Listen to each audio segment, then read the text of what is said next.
mapagpalang araw sa ating lahat ulit. Again, this is differential calculus subject, and we're going to have our discussion for the next topic, or topic number 5, which is the methods and techniques. So, yung na-discuss nating formulas from 1 to 7 sa algebra, medyo magtatagal na tayo dyan hanggang umabot tayo sa application.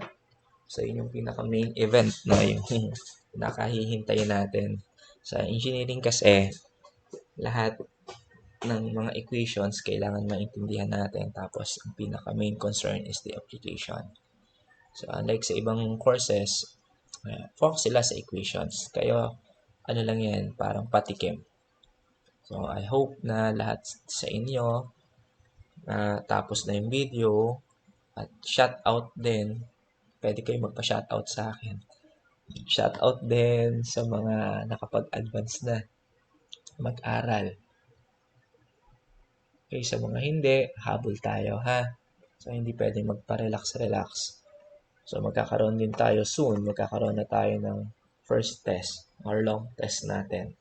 Kaya, kung hindi ko man kayo nami-meet ng once or twice a month, make sure na aaral nyo yan. Kasi, hindi ko kayo pinipressure regarding sa meeting. Kasi gusto ko mag-focus kayo sa video. Tapos kung may tanong, diba, I'm going to entertain your questions. Just message or PM me. Na kung hindi ko man agad masagot, I make sure na masagot ko rin yun kinabukasan. Na kung late na kasi kayo magre-reply, for example, for this day, hindi ko agad kayo masasagot. Okay, so proceed tayo. Topic 5, which is methods and techniques. So, actually, itong part na to, malaking tulong to para doon sa pagsosolve ng problems na, sir, bakit hindi ko magamit yung formula 1 to 7? So, di ba? Kasi sabi ko sa inyo na pwedeng dumiskarte muna kayo ng process pero hindi mag-violate sa rule ng algebra. Saka nyo i-apply yung formula. So, parang ganito rin to, na we're going to have different methods and techniques. Regarding to your assignment number, number 3 ba yan? Number 3. So, pwedeng sagutan nyo muna, no, based on sa formula 1 to 7. Tapos, yung mga susunod na assignments, so, pwedeng sagutan nyo na ng different methods and techniques kasi madidiscuss na natin ito ngayon. Okay, so the first technique is what we call chain rule. What is chain rule? It is determined as a function of a function since it is formed by the substitution of a function for the independent variable and of another function. So kung i-recall natin, di ba meron tayong function, yung f of x. So, sinabing function of a function. So, it means sa loob ng function, ito yung function natin, no? Meron pahang may function yan. Let's say g of f of x. Okay, so sinasabi naman natin na isang definition. What is the other definition? It is known as the composite function rule. So, para kasing nakapaloob siya sa isang function na ang proseso kasi ganito. Na may mga problems kasi na mahirap. Gagamit ka ng pamamaraan or substitution na ipapasok mo yung function na yun sa isang function na mas madali. Kaya tinawag na function of a function. So, anyway. So, you can understand what I'm saying fully by means of example. Okay, but before we solve problems, okay, paano ba nagkaroon tayo na tinatawag na chain rule? Na chain kasi parang kadena siya. Consider a function f and r. So we have two functions. Now, given by, yung first function is y is equals to f of u. Tapos, sa loob ni function u, may isa pang function, o kaya tinawag na function of a function, which is r of x. So, we have two different functions, pero in general, as a whole, isa lang yung function natin. Now, having a situation in which y depends on u, no? Si y ang dependent, si u ang independent, tapos si u naman na independent sa loob ni y, ay dependent naman siya kay x, no? It depends on x. So si y nakadepend kay u, si u nakadepend naman kay x. It is a composite function since y is a function of u and u in turn is a function of x. So yun yung chain rule, no? Magkakaduktong sila. So by definition of derivative, if I'm going to get the ratio of y and u, no, ratio ay yung pag in-apply ng limits, nagiging differential na. But for this, hindi muna natin ina-apply ng limits. So we have y, u, di ba? If we have y is equals to f of u, getting the increment ng u, magkakaroon ka ng delta u, saka lang magkakaroon si y ng delta y.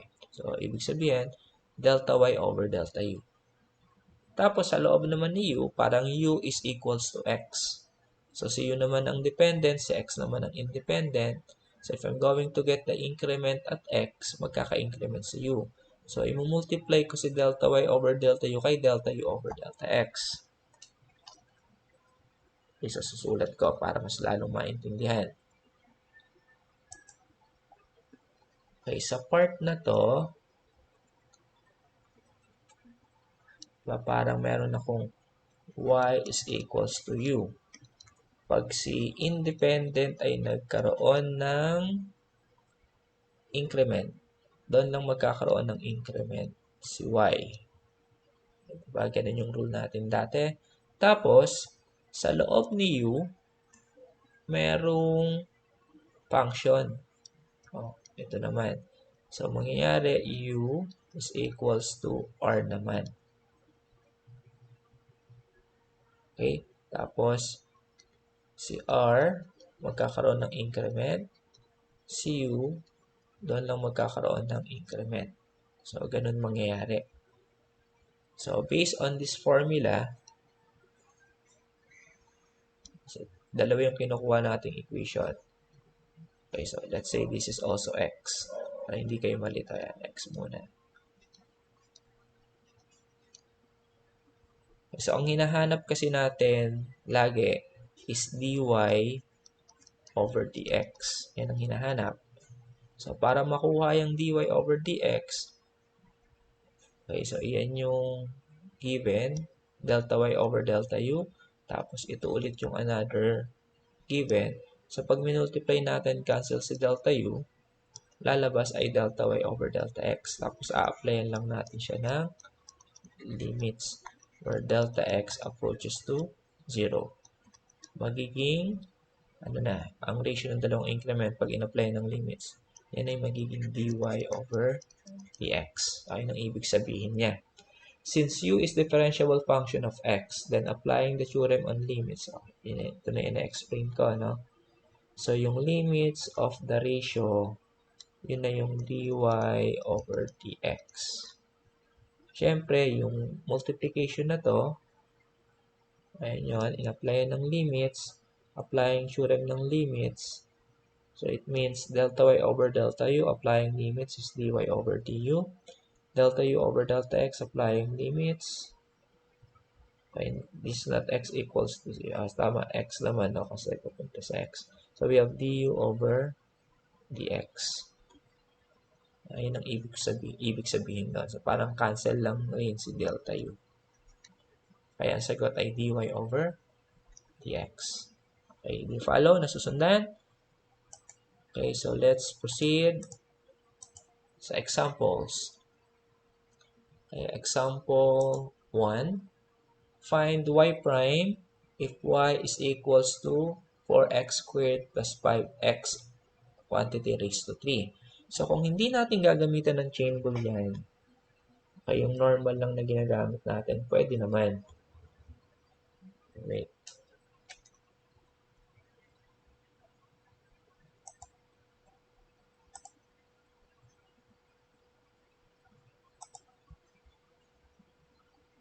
Pwede naman. So, paano pwedeng gagamitin ngayon natin dyan?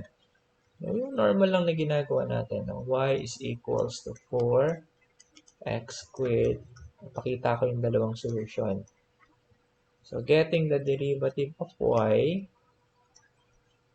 with respect sa x, no? Direct tayo yung ginagawa natin last time. So, dy over dx is also your y prime. Yan yung hinahanap. So, anong rule to? Product ng constant and a variable. So, si constant pwedeng ilabas. Tapos, kukunin mo lang yung derivative ng variable. Again, straightforward method. Tingnan nyo muna as a whole. Tapos, from left to right. So, we have y prime is equals to 4. This is power rule. And in power rule, bring down 3. Copy the base. Tapos, minus 1 to the exponent times derivative ng base. Ayun yung ginagawa natin last time. Okay, so simplifying further, we have 4 times 3 x squared plus 5x raised to 2 kasi minus 1 times derivative nito. So, pwedeng paghiwalayan, di ba? So, what is derivative ni x squared? Power rule then 2x plus derivative ni 5x, we have 5.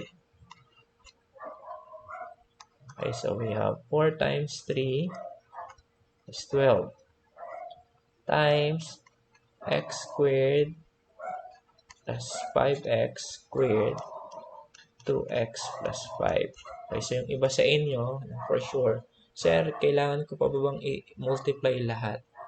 Actually, hindi na. This is the simplified answer. Okay, paano sabi kong simplified answer? Kasi wala nang sign between terms. Pag lahat multiplication, ibig sabihin simplified na siya. So, ganyan lang actually kadali, no? Ngayon, if I'm going to apply chain rule, so ito na yung pinaka-chain rule natin. Okay, paano chain rule? Siyempre, huwag nyo a-apply yung chain rule kung mas lalong hihirap yung solution. Pero kung mas mapapadali, yun yung mga techniques or methods. If we're going to apply chain rule, ang tanong, ano bang part dito sa problem na to yung nagpapahirap? Ay, syempre, yung nagpapahirap dyan na part, itong nasa loob. No, kasi binomial yan. So, kung gagawin lang natin siyang single term or monomial, mas madali. No, so, if I'm going to let u, for example, let u is equals to x squared plus 5x. So, if I'm going to rewrite the equation, so y is equals to 4, yun na lang, raised to 3. So, yun yung sinasabi natin chain rule. Sa loob ni u, merong x squared plus 5x. So, mas pinadali natin to. Ito na lang i-derive ko. Kumpara doon sa loob. Kasi kung nagkataong itong nasa loob ay complicated or complex, eh, hindi ganito kadali lang yung solution. So, dito, kung i-derive ko with respect sa u to ha, hindi sa x kasi yung ginagamit natin. So, we have dy over du. Power rule lang, no? 4 times 3 is 12. Derivative ng u cube, yung 3 minus 1 is 2. Times du over du is 1. So, hindi ko nasusulat. So, ito na yung first. So, parang ito yung equation 1. Tandaan, ang hinahanap ay y prime. No? dy over dx, not du over du.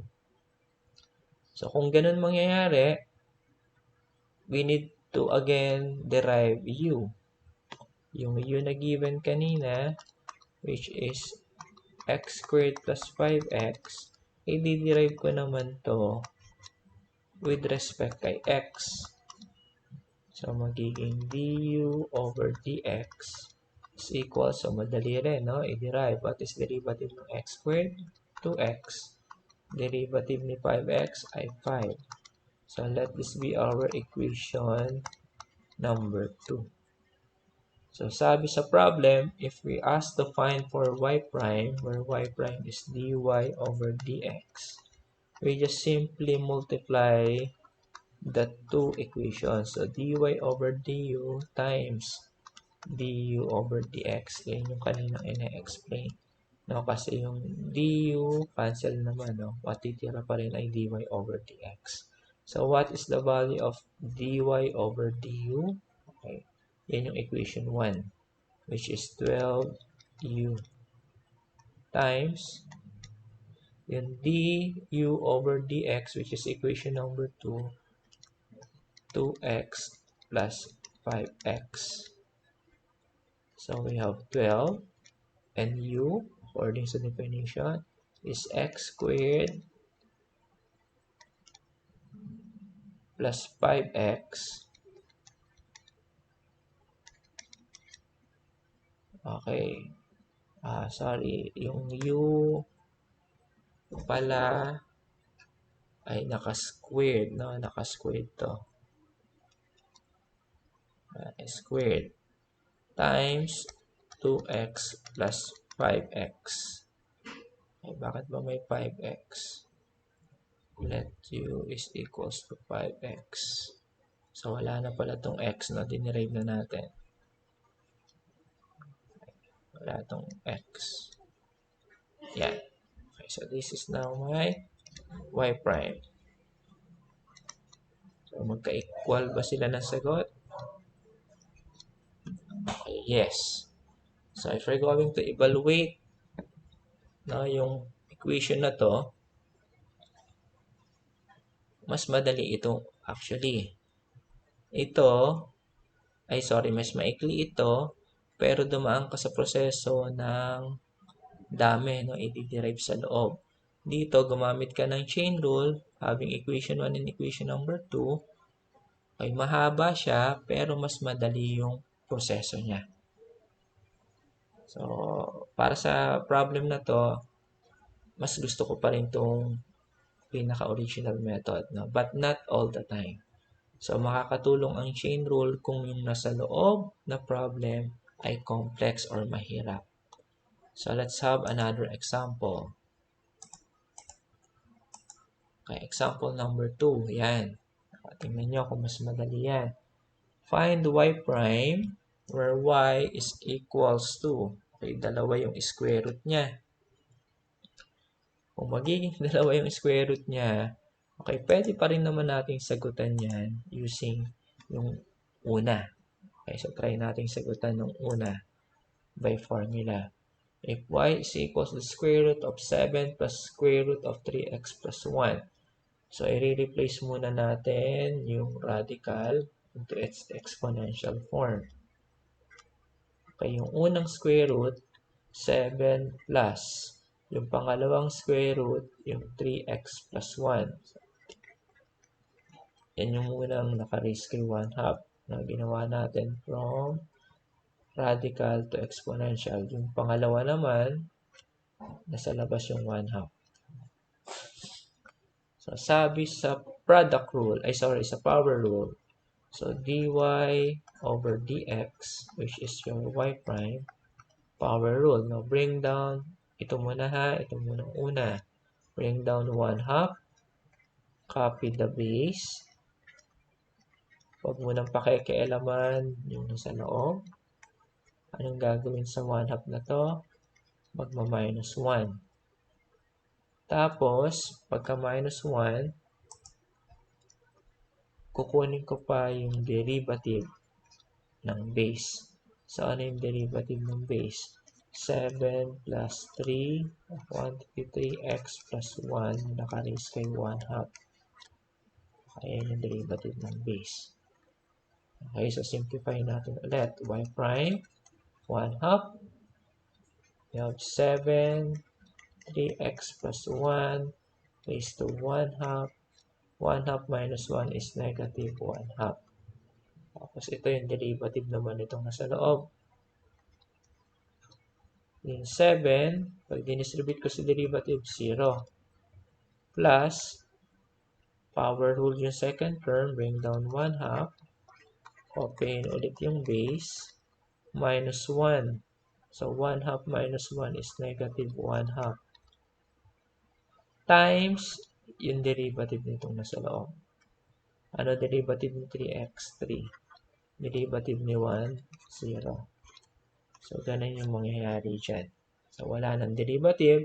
Simpleng algebra na lang siya. To simplify, we have 1/2, 7, 3x plus 1 raised to 1/2 raised to negative 1/2 times, this is already 0. Ito 0 na rin. So, meron akong 3 and 1/2. Okay, times 3x plus 1 raised to negative 1/2. Okay, so lahat ng negative exponent, ano mangyayari? Ibababa or ililipat ng pwesto. So, we have y prime. So, ito negative, yung buong ito ibababa. Ito negative, yung buong ito ibababa. So, yung 3 lang ang matitira. At saka itong 7 hindi pala, no? Kasi negative 1/2 siya. Okay, sorry. Meron tayong plus pa dito. Kalimutan ko. Okay, so yung 3 lang yung matitira sa taas. Tapos meron akong 2.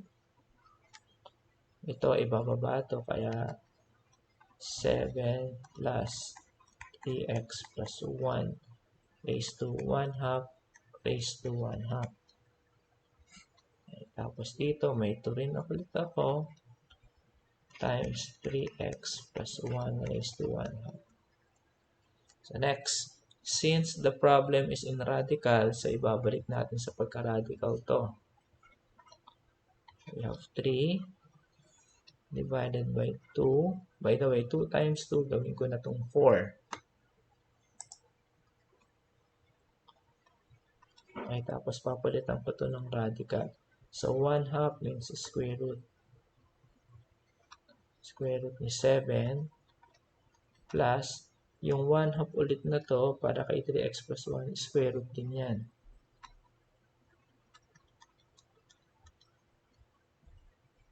Okay, so ito, wala ko na ng quantity. Ito rin sa kabila. 3x plus 1.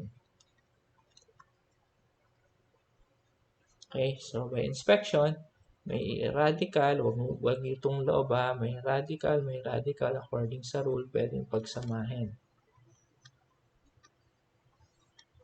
So may 4 ako sa labas, pagsamahin ko na sa isang radical.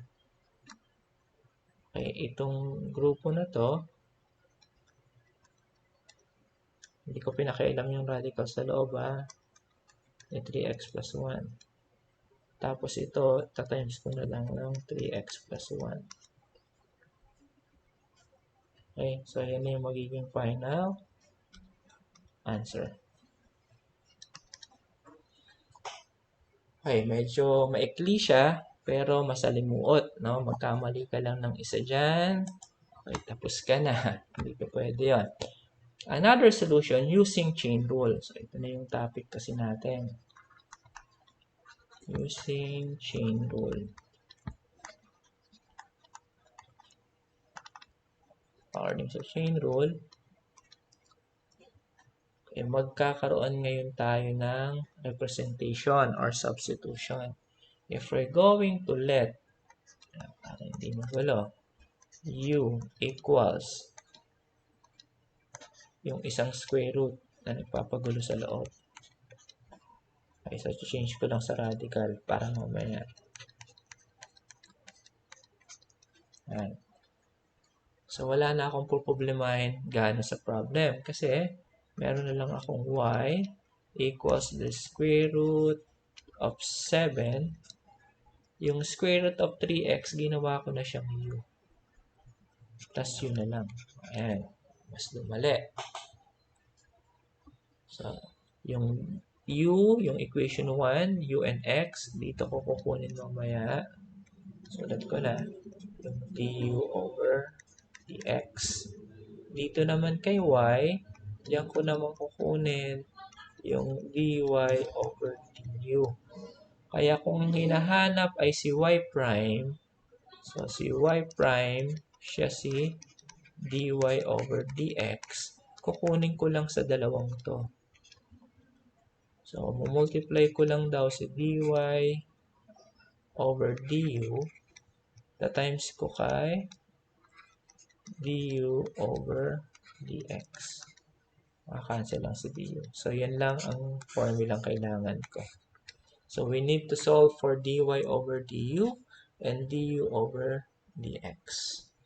So, simulan na ngayon natin. So, solving for dy over du, y is equals to the square root of 7 plus u. So, kung i-change ko siya ng radical, i-basulit ko ng u. This is the same as 7 quantity 7 plus u raised to 1/2. So, power rule lang yan, no? So, we have dy over du. Kasi si u yung magiging independent natin. So, power rule, bring down 1/2. 7 plus u. 1/2 minus 1 is negative 1/2. Times derivative ng 7 plus u is 0 plus u. With respect sa u ay 1. Ayan. Kasi du over du yan. Or simply equals to 1/2. O, 1 na to, no? 1 na to. Negative exponent, ibababa mo lang yan. Kaya, magiging 1 over 2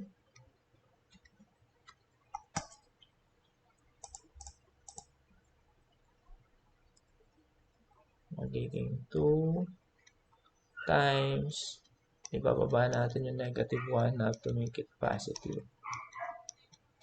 Yan. Mas pwede rin natin gawing radical na yan. Square root 7 plus u. Yan lang yan. Yung isa naman, yung du over dx, okay, doon naman natin kunin kay u. Where u is equals to square root of 3x plus 1.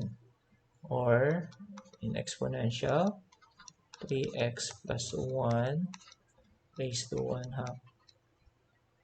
So, getting the derivative of u with respect sa x.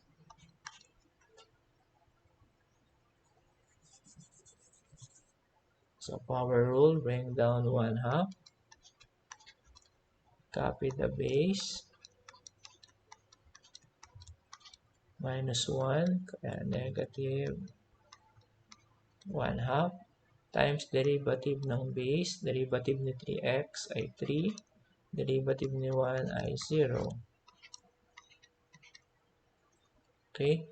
So, yung 3, wala na kasi itong 0, matitira sa taas. May 2 na sa baba. Negative exponent, ibababa to make it positive. Raised to positive 1/2. Okay, from exponential, ibabalik ko ulit sa pagka-radical.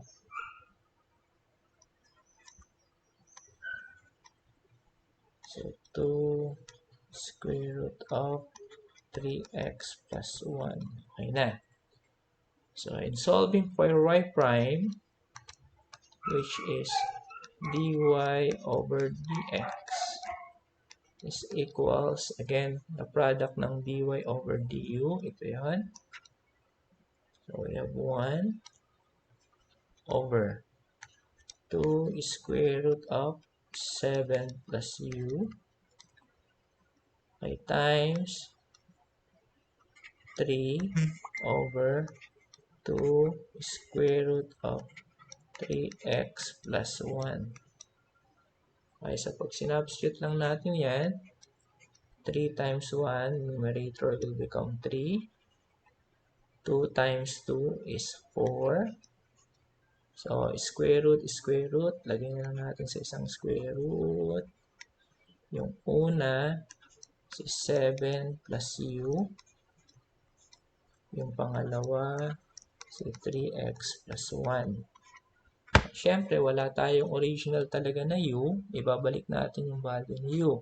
Ano value niya u? Si 3x plus 1. So, we have y prime equals to 3 divided by 4. Yung isang square root. We have 7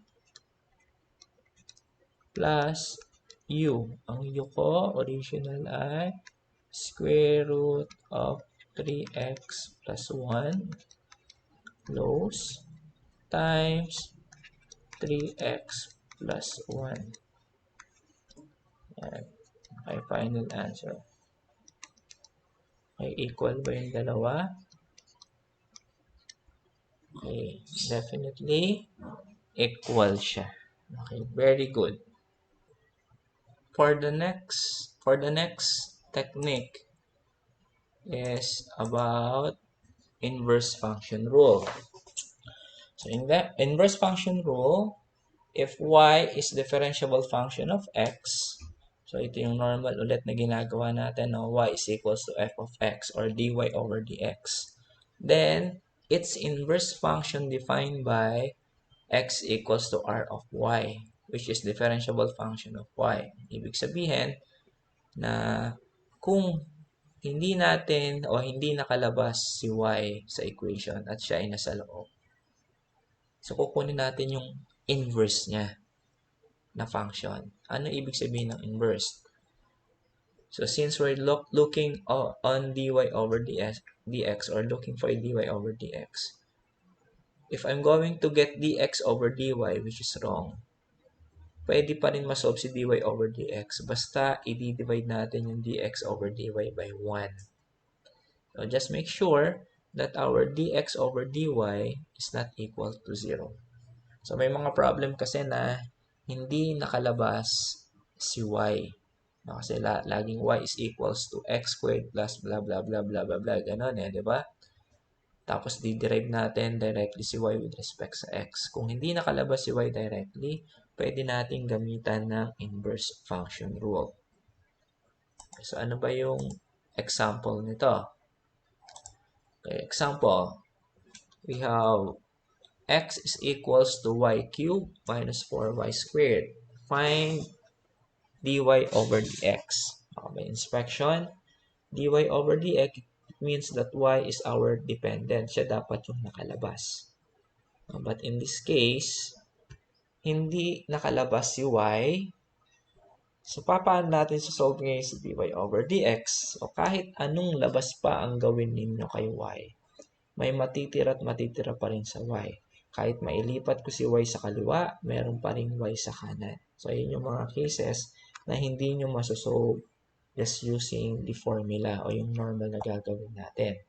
Kaya, ang gagawin natin is to apply the technique. So, paano technique?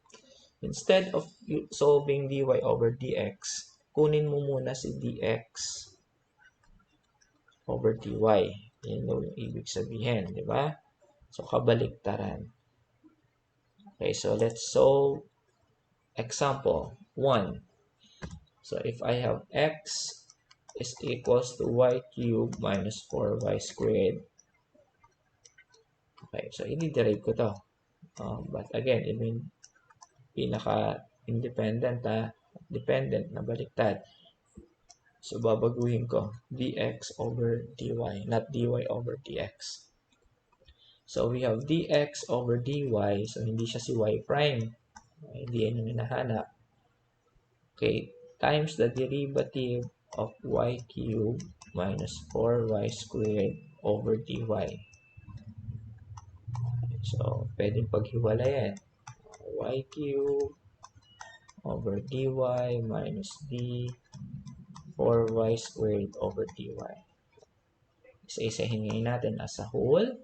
Subtraction, tapos from left to right. So, what is the derivative ng y cubed? Again, power rule, bring down 3, copy the base, minus 1 to the exponent times derivative ng base, which is y over dy. Okay, importante yan. Dy over dy is just equals to 1.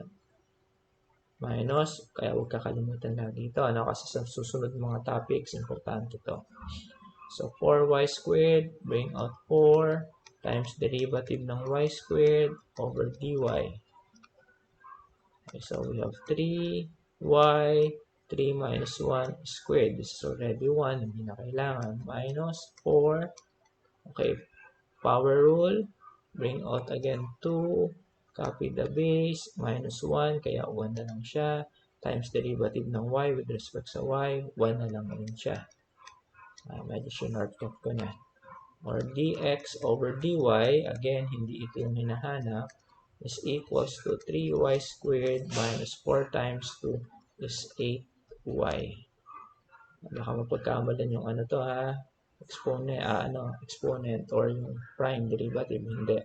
So, ito na yung magiging sagot. So, pwede rin i-factor yan. Common factor is y. Y by 3y squared, may matitira pang 3y minus 8. So, yan yung magiging dx over dy, which is hindi yan yung hinahanap. Ang hinahanap natin sa problem ay si dy over dx. Kaya kung ang sinolve natin ay si dx over dy, para maging dy over dx, we need to divide 1 by dx over dy. Kasi pag na-reciprocate natin to, inikot, equal siya kay dy over dx. So, we have dy over dx is equals to 1 over, okay, ano yung value niya? Ito. We have 3y squared minus 8y, or, pag yung factor, 1 over y, 3y minus 8. So, this is our final answer. Okay, so ganun lang kadali. Tama? Okay, kasi pagka hindi natin ginamitan ito, okay, mahihirapan tayong i-solve ito. Pero actually, madali na rin yan pagka pag-usapan na natin yung next topic. Okay, proceed tayo sa next topic. Okay, meron bang... Okay, example number 2 pala tayo. Kala ko isa lang example natin. Example number 2, find y prime. The same thing with this one. So, si x ulit nakalabas. Kaya, i-derive natin si x with respect kay y. Kabaliktaran yung ginagawa natin. So, getting the derivative of x with respect sa y. So, we have dx over dy. Okay, anong rule to? We have quotient rule. Now, this is u, this is b. So, copy the denominator, yung b, according sa formula, times derivative ng numerator. With respect sa y yan, ha? Minus, copying si numerator, times derivative ng denominator. With respect sa y. Divided by square ng denominator. So, naka-square na siya, i-square pa natin. Okay, next. Since this is 0, kasi derivative ng constant, so wala na rin to. Meron na lang akong negative. Then, ito, power rule. Hindi pa pwedeng distribute ito sa loob, ha? So, power rule, meron na akong 6 sa labas. Bring down 2. Copy the base. Minus 1, kaya 1 na lang to. Times derivative ng nasa loob. Ang derivative ng sa loob, derivative ng 3y ay 3. Plus 1, derivative ng 1 is 0. Hindi ko nasasama. Divided by, okay, 2 times 2 is 4. 3y plus 1 raised to 4.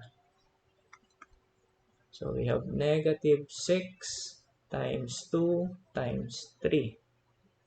12, 36. So, we have negative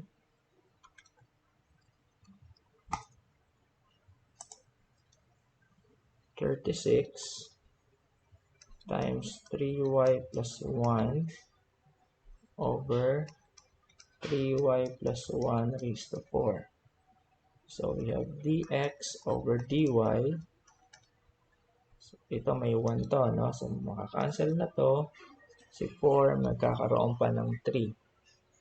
So we have negative 36 over 3y plus 1 raised to 3. So hindi pa yan ang hinahanap.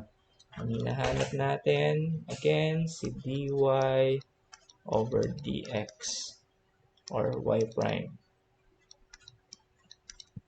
equals, so by formula, we have inverse 1 over dx over dy. So we have y prime is equals to 1 divided by negative 36 over, so this is main vinculum, lagyan ng hollow dot mark para masabing main, 3y plus 1 raised to 3. Tapos re-reciprocate natin, y prime, matatanggal itong buo na to. Kasi re-reciprocate yan, may matitirang 1.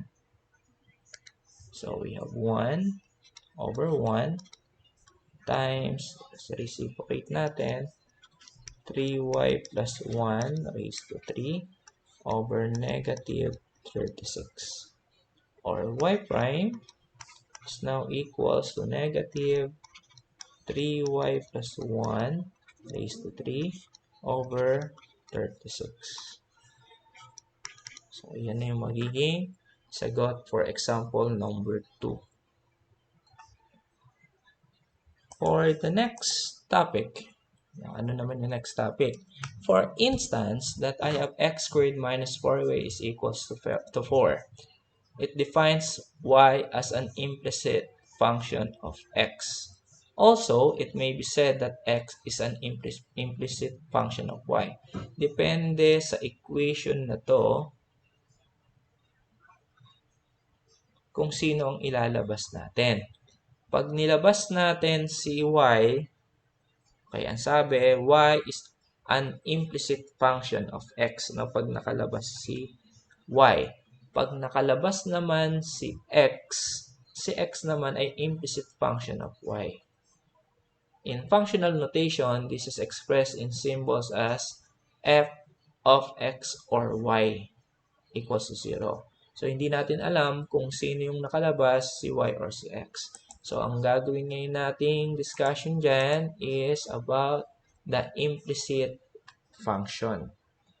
So, ano yung pinaka-implicit function?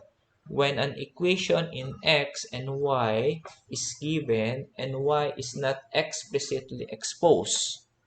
Kung hindi daw naka-expose si y, then y is called an implicit function of x. So, yun ang ibig sabihin. So, another technique to. So, if we're going to solve for that implicit function, we need to apply implicit differentiation.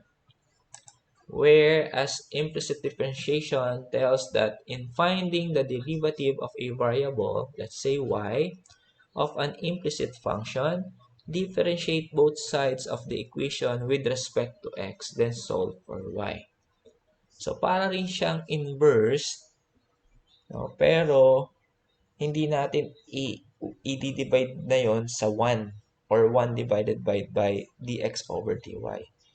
Ganun pa rin gagawin natin, no? With respect pa rin sa y. Kasi sa inverse, with respect pa rin sa x. Kasi sa inverse, ginagawa natin with respect sa y. Sa implicit differentiation, diretso, with respect pa rin sa x kahit na nasa loob pa si y. Okay, so let's have an example. Example number 1. Balikan natin yung kanina. Okay, anong ginamit natin dyan? Yung chain rule. Okay, dito naman, gagamit tayo ng ibang method nang hindi na tayo gagamit ng chain rule. Hindi rin tayo gagamit ng normal rule. So, a-apply ngayon natin yung implicit function. So, kahit nakalabas na si y, ang problema natin yung nasa loob. Okay, pwede ba nating tanggalin yung radical? Kasi pag nawala yung radical, madali na nating i-derive. So, pwede. So, how? By applying the rule in algebra, exponential rule, yung unang radical ito na nasa labas, pwede na nating tanggalin. Paano? If I'm going to square both sides, so magiging y squared, tapos square root of 7 plus square root of 3x plus 1. So, if I have a square root raised to 2, so parang matatanggal yun, nakakancel. So, y squared is equals to 7 plus square root of 3x plus 1. So, natanggal natin yung isang square root. So, that's good. Kung matatanggal natin yung isang square root, kasi mas mapapadali na natin isolve. Isang square root na lang ang iintindihin natin. So, this is also equals to, gawin muna natin exponential para madali natin i-derive. So, isa na lang ang 1/2 na exponent. So, paano natin ngayon solve to? Sir, hindi naka-explicit si y, implicit. So, yun yung pinag-uusapan ngayon natin kasi naka-squared siya.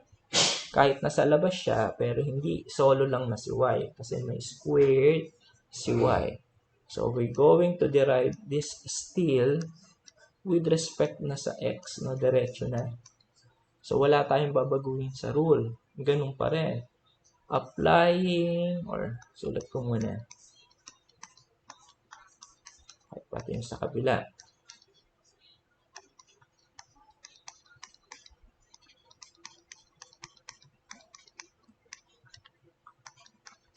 By applying the rule of exponential or in exponential. Okay, bring down 2, di ba, power rule. Copy the base. Times derivative ni base. Actually, 2 minus 1 na, 2 minus 1. Times derivative ng base. Yan, sinasabi kong huwag kayo agad automatic kasi magdidepende kung saan with respect. Kung ito, with respect sa y, dy over dy is 1. Pero hindi with respect sa y kasi with respect sa x, ito yung normal na ginagawa natin. Okay, equals. Ito pwedeng paghiwalayin. Yung 7, pag dinerive ko, 0. Plus, ito, i-derive ko to. So, bring down 1/2. Gawin ko muna itong bracket. Copy the base. Yung 1/2 na exponent minus 1 times yung derivative ng base. Ayan, ito na yung na-explain ko sa inyo. Okay, with respect sa x tayo. Ay, hindi with respect sa y. So, magkakaroon ng ibang evaluation to at saka to. Okay, so we have 2y. Yung 2 minus 1 is 1. Yung dy over dx is the same as y prime. Hindi siya pwedeng maging 1 kasi hindi naman the same dy over dy. Okay, pero yung nasa kabila, okay, so this is already 0. So we have 1/2. 3x plus 1. 1/2 minus 1 is negative 1/2. Ito, pag pinaghiwalay, derivative ng 3x over dx, 3 times 1. Kasi dx over dx is 1. Iba dito ha, dy over dx yan is y prime. Plus, derivative ng 1 is 0. So, hindi ko na rin ilalagay. So, ito ngayon ang sinusolve natin. Kaya si 2y, i-divide ko ngayon dito. So, dividing both sides by 2y, para matira lang si y prime, cancel na to. Okay, so we have y prime na lang natira. Okay, yung 1/2, 3x raised to negative 1/2, pamaya mo nyo na ayusin yan. So, I have 2y. So, paano ini-evaluate yan? Okay, so ayusin muna natin. Yung 3, multiply ko kay 1/2. So, meron akong 3. Multiply ko kay 3x plus 1 kasi dito maraming nalilito sa complex fraction. Mahirap naman talaga, no? over 2. Ganyan, over 2. Okay, ito ba yung pinaka-main vinculum? Okay, so tama. Ito yung pinaka-main vinculum, ha? Ayan ba? Okay, hindi. Kasi ito eh. Okay, itong ginawa natin na to, ito yun. Okay, kaya hindi yan yung main vinculum. We still need to draw the main vinculum over 2y. Kaya ang over 2y, since this is the main vinculum, so para siyang may imaginary na 1. Okay, tapos i-reciprocate natin. So we have 3x plus 1 raised to negative 1 half over 2 times. Okay, reciprocate. Yung 1 mapupunta sa taas over 2y. Ganyan mangyayari. So, y prime equals 3 times this quantity times 1. So, copy. 3 times 3x plus 1 raised to negative 1 half over 2 times 2 is 4y. So, negative yung exponent, ibababa. So, this is equals to, matitira na lang si 3 sa taas. We have 4y. Ito ibababa times 3x plus 1 raised to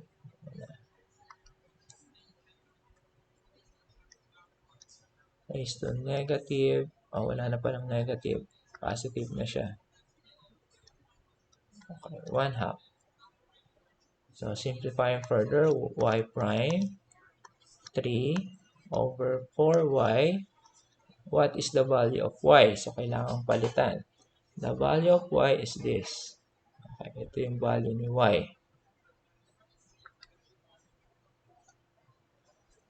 Based on the original equation.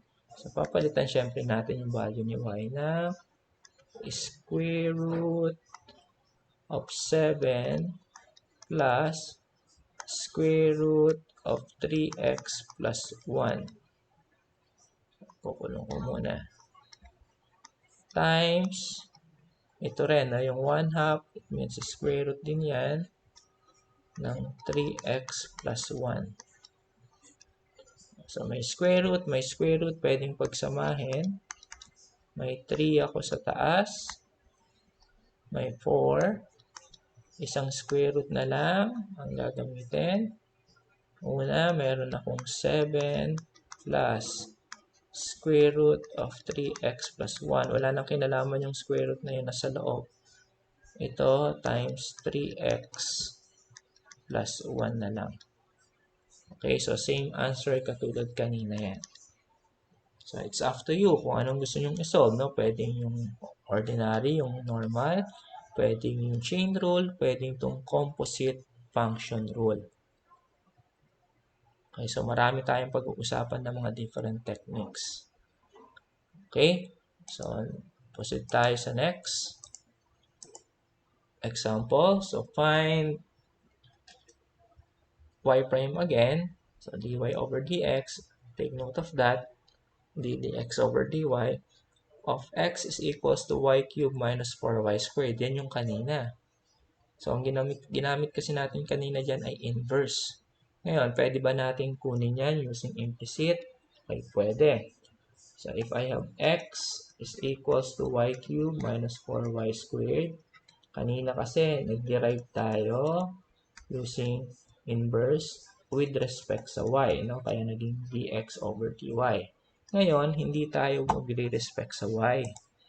Diretso na natin with respect sa x, no? Kasi yun yung sinabi sa problem.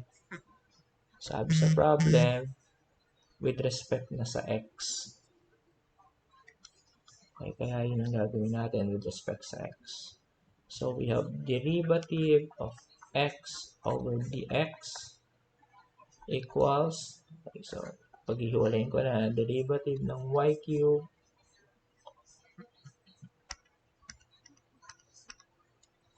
derivative ni y cube over dx minus derivative ni 4y squared over dx.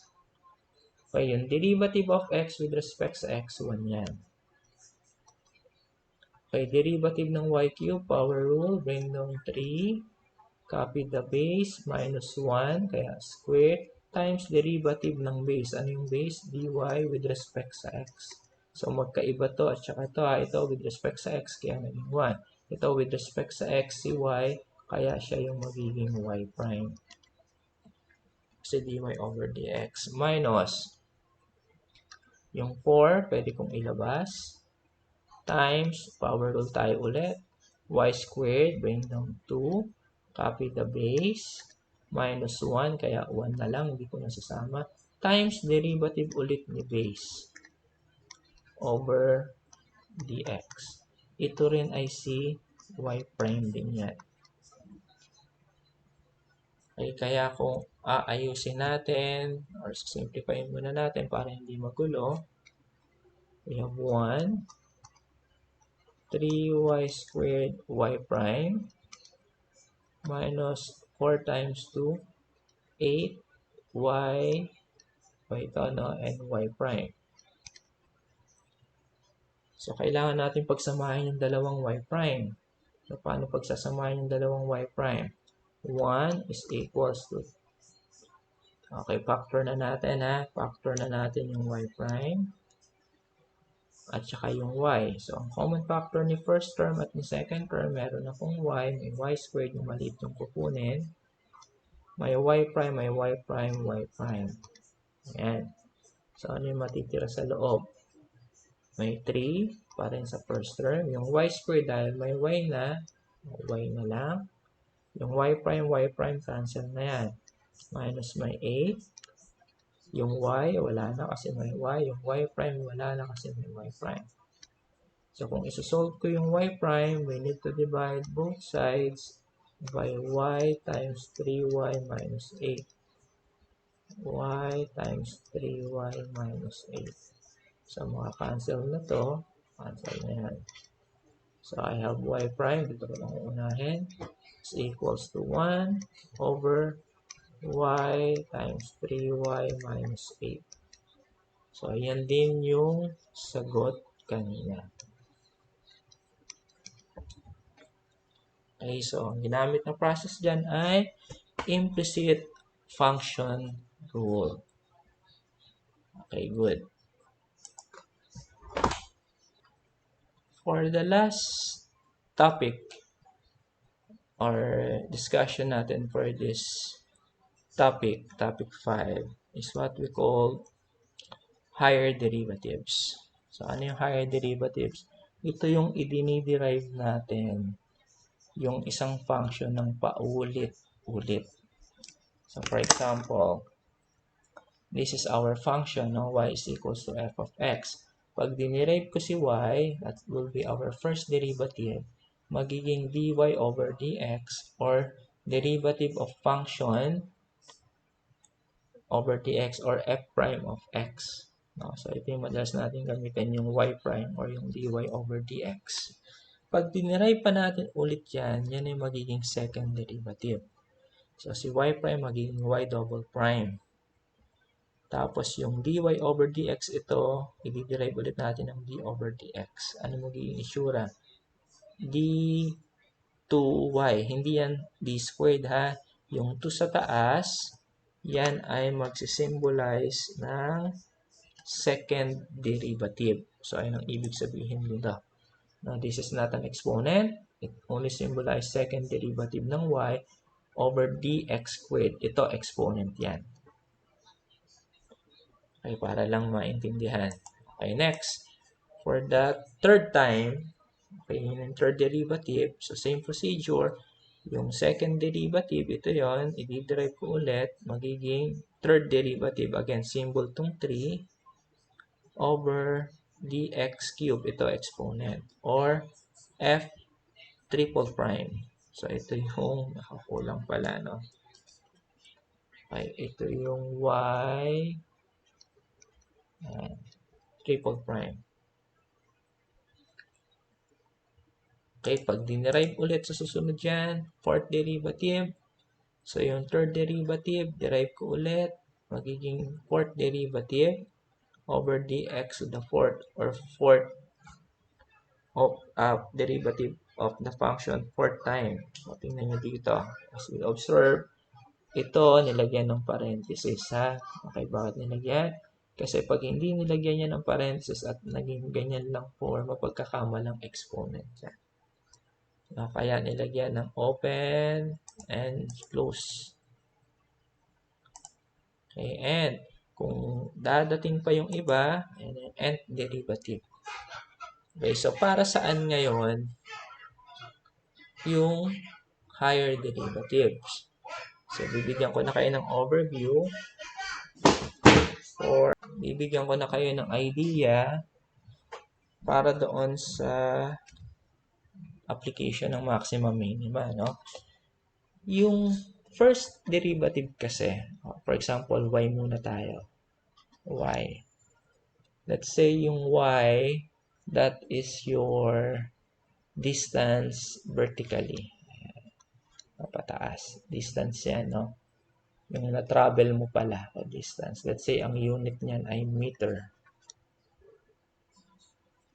Okay, so pag kinuha ko yung derivative ni y with respect sa x, okay, magiging ano siya. Di ba yung first application niya is delta y over delta x. Ayan yung slope. So, yung first application ng derivative ay sa pagsasolve ng slope. So, paano pagsasolve ng slope? Diba? For example, we have Cartesian coordinate system.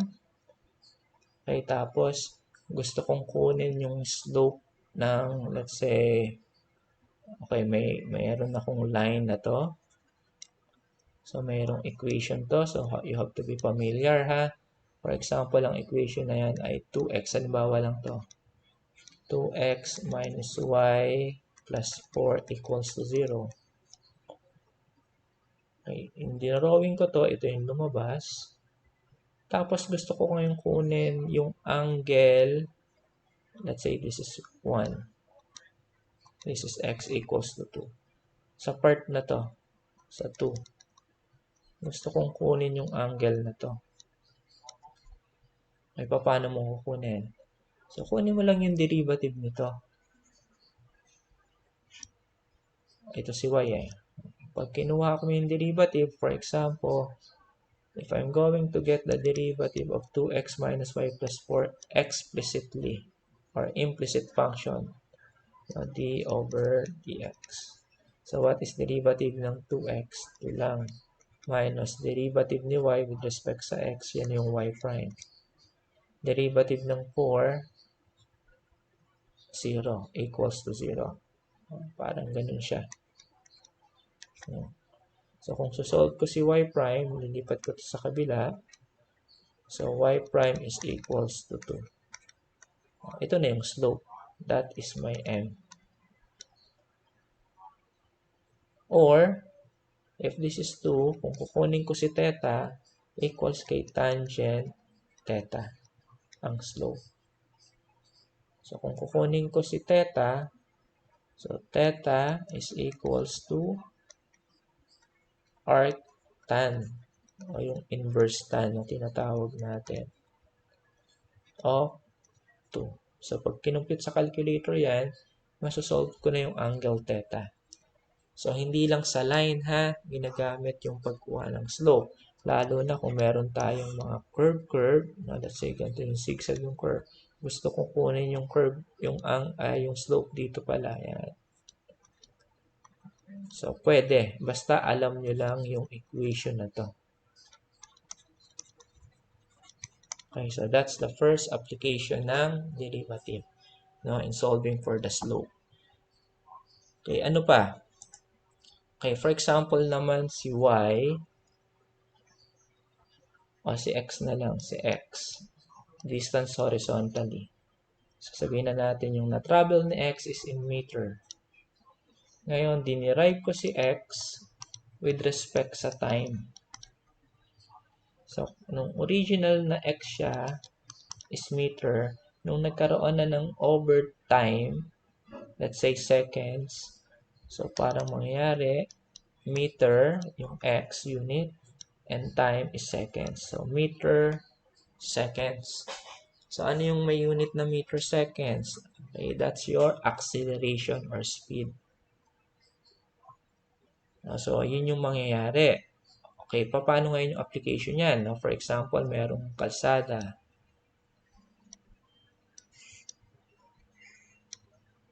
Okay, tapos, ikaw ngayon to, nagmumotor. Okay, hindi maganda. Okay, sabihin natin itong yellow. Ito ka, nagmumotor ka, dito ka nang galing. Tapos, lumiko kang ganyan. Okay, syempre, at the very beginning, okay, yung speed mo mabagal, no? Pabilis ka ng pabilis. Kung tatanungin kita, ano ang speed mo at this point nung paliko ka? Pwede bang makuha? So, impossible yon unless may kasama ka or angkas-angkas ka. No? Sabi mo, pare, pagliko ko, tingnan mo yung ano ko ha, yung odometer ko, speedometer, kung gano'n ako kabilis. Kung tumatakbo ka rito ng 80 kilometers per hour, pagdating ba rito 80 kilometers per hour pa rin? Hindi, kasi sa semplang ka, sa sobrang bilis, tas liliko ka, di ba? So, magmi-minor ka dyan. So, dito, madaling computein kasi straight lang yan. Pero sa point na to, napaka-imposible. Unless, pare, paliko na ako, tingnan mo na ko yung speedometer ko. Kung ano, syempre, magmi-minor ka. So, hindi ganun kadali. So, dito sa calculus, kahit saang point dito ng trail mo, pwede. So, yung trail mo, distance, i-derive mo with respect sa time. Yun ang tinatawag nating time rate problem. So, that is your first derivative. Now, yung first derivative is slope or pwedeng speed. Yung second derivative naman, so dinerive mo itong una, naging speed. Distance, first derivative is speed, second derivative. So, yung m, ito na yung magiging second derivative. Dinerive ko kasi ng pangalawa. Itong 2, ito yung exponent. So, magiging meter second squared. Okay, so yung meter, hindi magbabago kasi symbol lang to for second derivative. Pero yung time na second, ng first derivative, naging second squared. So, ano yung meter per second squared na unit? That's your acceleration naman. So, at this point, medyo mabagal ka, tapos pabilis ka ng pabilis, then bumagal ka ulit, tapos pabilis ng pabilis. So, kung gusto mo naman makuha yung pinaka-acceleration mo, paano ka bumilis, you need to derive yung speed or yung first derivative into second. So, meron ka na ngayon ulit na makukuha na acceleration. That's the application, one of the application ng second derivative. Yung third derivative naman, pag ito ulit ay dinerive ko with respect sa time again, ay magiging third derivative na ni x over dt cube na. Magiging meter pa rin to, pero ito magiging s cube na. So, ito pinag-uusapan naman natin pertaining sa volume. S cube. Pero sa speed, okay, anong tawag doon sa acceleration na mas pinabilis? Okay, yung iba, tinatawag na yan ay jerk. Ay, medyo pangit yung word na jerk, no? Pero sa atin, if you're a third derivative, it means you're a jerk. Okay, joke lang yan. Yung jerk, yun yung sudden change of speed or momentum. No, yung napapasubsob ka, di ba? Halimbawa, sobrang bilis na to. Tapos biglang pumreno, no? Yung sudden change na napasubsob ka, yun ang tawag na jerk. That's the third derivative. So, pag dinerive natin ulit ito ng another, so fourth derivative na. Okay, ibig sabihin, dinerive mo na yung speed ulit in the fourth time. So, hindi ko na alam kung saang application niya, no? But, siguro sa science, sa mga experimental or experiments, yan na siguro yung back to the future o yung pwede ka na mag-time travel sa sobrang bilis. Or pwede rin mga train bullets o bullet trains. Nasa ina yung ginagamit na computation and so on and so forth. So, hindi naman natin i-apply yung ibang application using higher derivative except hanggang second derivative lang tayo sa application. So, yung the rest, process lang yung pag-uusapan natin. Okay, so we're going to do process on how to evaluate higher derivatives. Okay, so let's have an example. Example number 1. Find the fourth derivative if the equation of y is equals to x to the fourth minus 2x cubed plus 5x squared minus 4. Okay, susulat natin ulit. Kukunin daw natin yung fourth derivative. X to the fourth minus 2x cubed plus 5x squared minus 4. So, if I'm going to get the derivative of y with respect sa x, so we have the first derivative, no? dy over dx, which is y prime, the first derivative. So, what is the derivative ng x to the fourth? Yes, diretso na natin, no? 4x cubed. Minus, what is the derivative ng 2x cubed? Labas si 2. Derivative ni x cubed, baba si 3. So, 3 times 2, 6. So, diretso ko na yung 6. So, parang 3 times 2 na yun. 6x minus 1 to the exponent squared. Plus, derivative ng 5x squared, bring down 2, we have 10x. Derivative ng 4, 0. So, that is the first derivative. So, if I'm going to get the second derivative, so ano yung magiging second derivative niya? Okay, so, second derivative of y with respect to dx squared is equals to y double prime. So, power rule ulit, 3 times 4, we have 12x squared minus 6 times 2 is 12x pa rin. Plus derivative of 10x is 10. So, that is our second derivative. So, getting the derivative for the third time with respect to x. So, we have the third derivative over dx cubed or y triple prime. So, 12 times 2 is 24x minus 12x derivative is 12. So, that is our third derivative. Next, for the last time, no, fourth derivative kasi hinahanap, getting the derivative of the third derivative. So, we have d to the fourth or fourth derivative of dx to the fourth. So, again, hindi pa pwedeng 4 na ganyan lang, no, kasi mapagkakamalang exponent. O kaya naman, sir, baka naman ganito gawin natin. Ginawa yung parang scoring board. 1, 2, 3, 4. Kasi pag nag-5 yan, ganyan, 6, 7, 8, 9. Hindi pa pwedeng ganon, ha? So, hahaba kasi haba yan. Kaya, it's better to write it on a numerical, pero kailangan ilagay sa open and close parenthesis para hindi mapagkamalang exponent. So, what is the derivative of 24x 24? Minus 12, derivative is 0. So, this is the final answer. So, ano ibig sabihin nito? So, if this is the equation of a path, no, tapos speed ang pinag-uusapan natin, ito yung pinaka-last na pwedeng mong i-derive doon. No? Yung pinaka-mabilis na pwedeng mangyari. Kasi, ano yung susunod pag sobrang bilis na? Okay, baka magliyab ka na or mawala ka na sa planeta. Magiging 0 na pag dinerive mo pa ng sumunod. So, yun. May limitasyon din kung hanggang saan or hanggang ilang beses mo lang siyang pwedeng i-derive. Okay, proceed tayo sa next example. Example number 2. Find the second derivative of x squared plus y squared is equals to 4. Okay, second derivative yan. So, second derivative, tapos implicit function pa siya. Ayan, magandang problem to.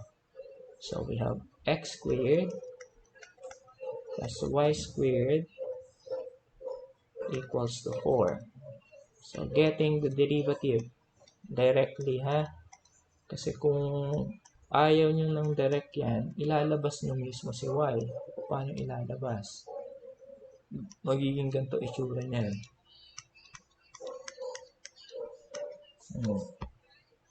Tapos i-derive nyo. Pwede rin yan, pero long process yan. Matatagal lang kayo. So, let's use na lang implicit function rule or differentiation. So, again, what is derivative ng x squared? Bring down 2x times the derivative of the base and dx over dx. So, huwag kakalimutan yan. Kasi with respect sa x, dx over dx is 1. Plus, dito naman kay y squared, bring down 2, copy the base, times derivative ng base, dy over dx. So, magkaiba yung dalawa. dy over dx is y prime naman to. Equals to, derivative ng 4 is 0. So, ayusin ko lang. 2x plus 2y times y prime equals to 0. So, wag muna natin ituloy. Tanggalin yung pwede matanggal. Reduce natin sa lowest term. No? Mas maganda kasing isolve mas konti. Yun yung sinasabi kong trademark natin. No? Ayaw natin mag-solve. Tayong mga engineering students, ayaw natin mag-solve ng malaki. Pinaliliit mo muna. So, simplify muna natin by dividing everything by 2. So, this is x plus y prime is still equals to 0. So, si y prime yung hinahanap natin, o kung nalilito kayo, gawin ko muna ulit dy over dx. Ayan. So, derive natin for the second time, d over dx, kasi yung hinahanap ng second derivative. So, yung first term, dx over dx is 1, plus y prime to, no? Y prime. So, product rule tayo. Hindi constant si y, product rule. So, y, kopyahin, diba? u dv plus b du, kung natatandaan. So, y, kopyahin, times derivative ni y prime. Ano derivative ni y prime? Y double prime na. O d squared y, o d 2y over dx squared y double prime. Plus, okay, y prime times derivative ni y. Ano derivative ni y? Y prime. Pupulong ko yan para hindi kayo malito. Equals 0. So, ulitin ko ha. Okay, itong part na to ay product rule ang gagawin. Okay, ano yung product rule? Parang ito yung u, ito yung v. So, derivative of ub over dx is u dv over dx plus b du over dx. Ito yung ginamit natin dito. Okay, so paano ginamit? Ano si u? Y, kinopya. Tapos dv. Ito si v, si y prime. Ano derivative ni y prime? Second derivative. Plus v. Sino si v? Si y prime. Tapos si du over dx, si u, derivative ni u. Ano derivative ni u? Ni y? Y prime din. Okay, so medyo magulo ng konti siguro. Naguguluhan kayo, pero analyze na lang itong pinaka-formula natin na hindi kayo malito. Okay, so simplify ko lang ulit ito. We have 1 plus y times y double prime. Itong y prime, pwede na natin pagsamahin to y prime squared. Parang x times x on x squared. So, ang hinahanap natin is second derivative. Kaya ilalabas natin si y double prime na mag-isa. Okay, so, lahat ng mga kasama lilipat sa kabila. So, ililipat ko si negative 1 kasi positive siya sa kabila. Negative na rin si y prime squared. Tapos, di-divide ko kay y. Okay, para makancel na to. So we have y double prime is equals to negative 1 minus y prime squared over y. Kung ipafactor ko yung negative, kasi pangit tingnan pag may negative eh. So labas ko na lang yung negative, lahat magiging positive na. So magiging 1 plus, ito itong bracket, y prime squared over y. Okay, so yun naman yung magiging final answer. Okay, so hindi natin titigilan ito hanggat hindi natin nasisimplify. So ano yung ibig sabihin natin ng simplification? Okay, titignan ninyo kung may masasubstitute pa kayo. Kung wala na kayong masasubstitute, that will be our final answer. Otherwise, you need to find a way para masimplify pa natin yung problem. So, papalitan natin yung yung mga values na specifically si y prime. Kasi may value tayo niya ni y prime. Ano value ni y prime? Ito. Ito siya. So, ano yung value ni y prime? Kasi we have x plus y prime equals to 0. So, lipat ko sa x sa kabila. Y prime is equals to negative x. Divide both sides by y cancel. So, y prime is equals to negative x over y. So, yun yung ipapalit natin doon. Okay, so masisimplify pa, ibig sabihin. Kasi hindi pa pwedeng final answer mo hindi naka-reduce sa lowest term o hindi nasisimplify. So, we have negative 1 plus quantity. Okay, ano value ni y prime? Negative x over y na naka-squared over y. Okay, complex fraction siya ngayon. So, we have negative quantity of 1. Okay, itong negative naka-raise to 2, magiging positive na yan. No? Distribute 2.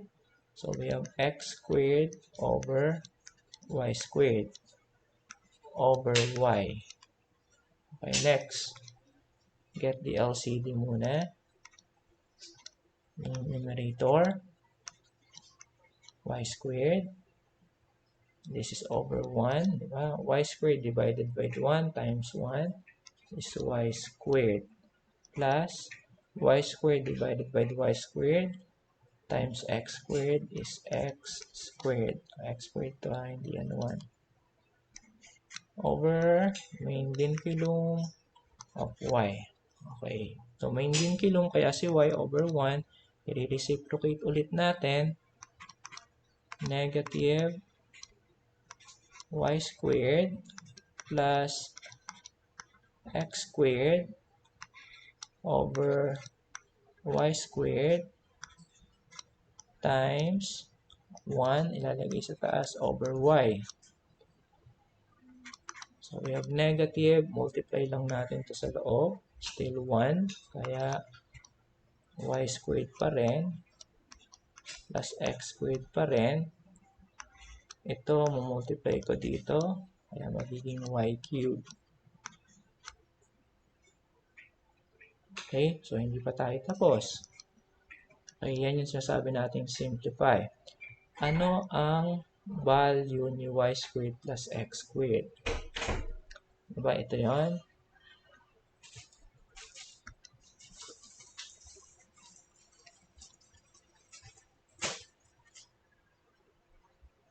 Ayan yun. So, si y squared plus x squared is the same as x squared plus y squared. Ano value niya? 4. So, siya ay magiging 4. Sorry. Magiging 4 siya.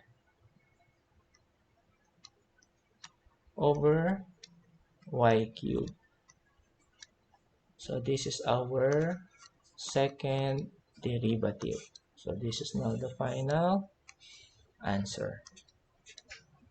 Okay, so reviewin nyo mabuti dahil pahirap na ng pahirap yung discussion natin. So, hindi tayo pwedeng mag-relax. No. Ay, wala pa naman, pinapapasa si Sir Rig. So, hindi pwede yung relaxation, ha? So, continue studying, answering all the exercises, and I'm going to give you again your assignment. So, I think assignment number 4 nyo na. So, again, don't forget to like,